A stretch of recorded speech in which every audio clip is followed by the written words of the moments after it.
So we feel the way we think, and that's what we can control. We can control our thoughts.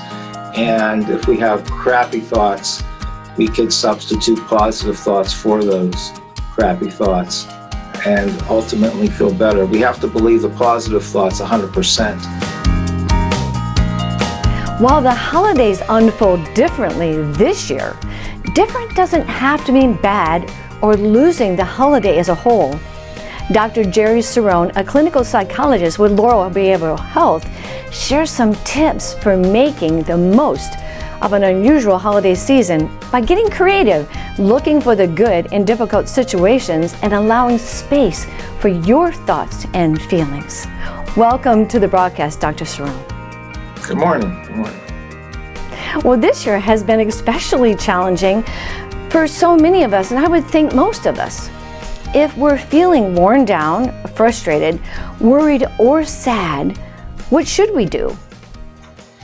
Well, you definitely accept those feelings, and the other part that would help, if you know what you're thinking, the thoughts behind the feelings, the thoughts that trigger those feelings, and then you'd be able to better address those thoughts. So if you're thinking something like, we're not getting together as a family this year, and that really brings me down, and my son, daughter, won't be here, our friends. And then if that's the thought behind the sad feeling, frustration or angry feeling, then you could proceed to address that thought, and hopefully in a creative way. So it's not all or nothing thinking. So we feel the way we think, and that's what we can control. We can control our thoughts. And if we have crappy thoughts, we could substitute positive thoughts for those crappy thoughts and ultimately feel better. We have to believe the positive thoughts 100% for them to work. And just having kind of cheerleader thoughts, I guess, it doesn't work. And you could say, life is great, and I'm going to feel better, and this is going to be a great holiday. It doesn't cut it usually for 99% of the people. But what you can do, you could have a positive thought, something like, this is what I can do. Although I'm home alone or home with some family members, I can reach out to them virtually. I can write letters. I can make phone calls.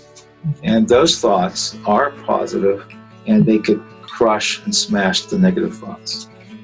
Dr. Cerrone, some of us are going to feel sad. What's the positive of that emotion?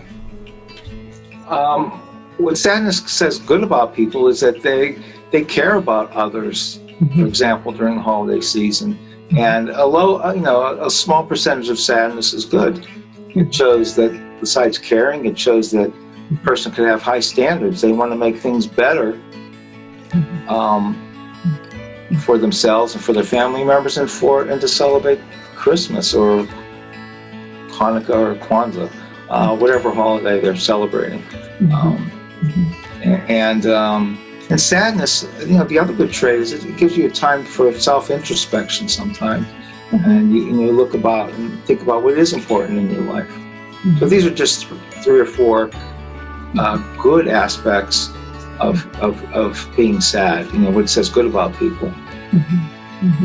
Dr. Cerrone, a lot of us are going to be sharing with families in lower numbers this year. How can we make those moments more special? Well, with the less amount of people, you might be able to do things together, craft or some, a multiplayer game,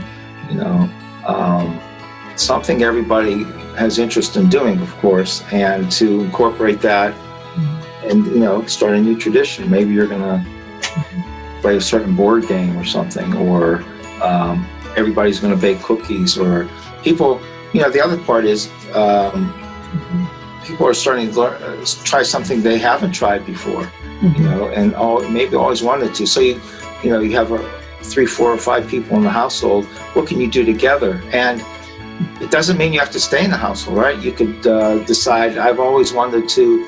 We've always wanted to cross-country ski. So if there's snow, everybody goes out and skis. I mean, it's easy to keep a distance there and enjoy time as a family.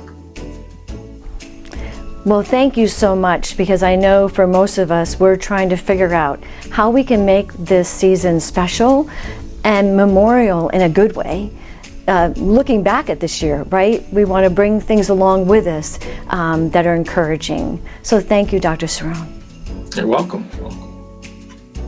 By acknowledging our feelings, taking good care of ourselves, finding the good, and getting creative, we can take control of our holiday season to celebrate meaningfully and safely. To make an appointment with Laurel Behavioral Health, call 570-723-0620. For more holiday tips or health wellness information, visit laurelhc.org. Thank you for joining us today on the Homepage Network.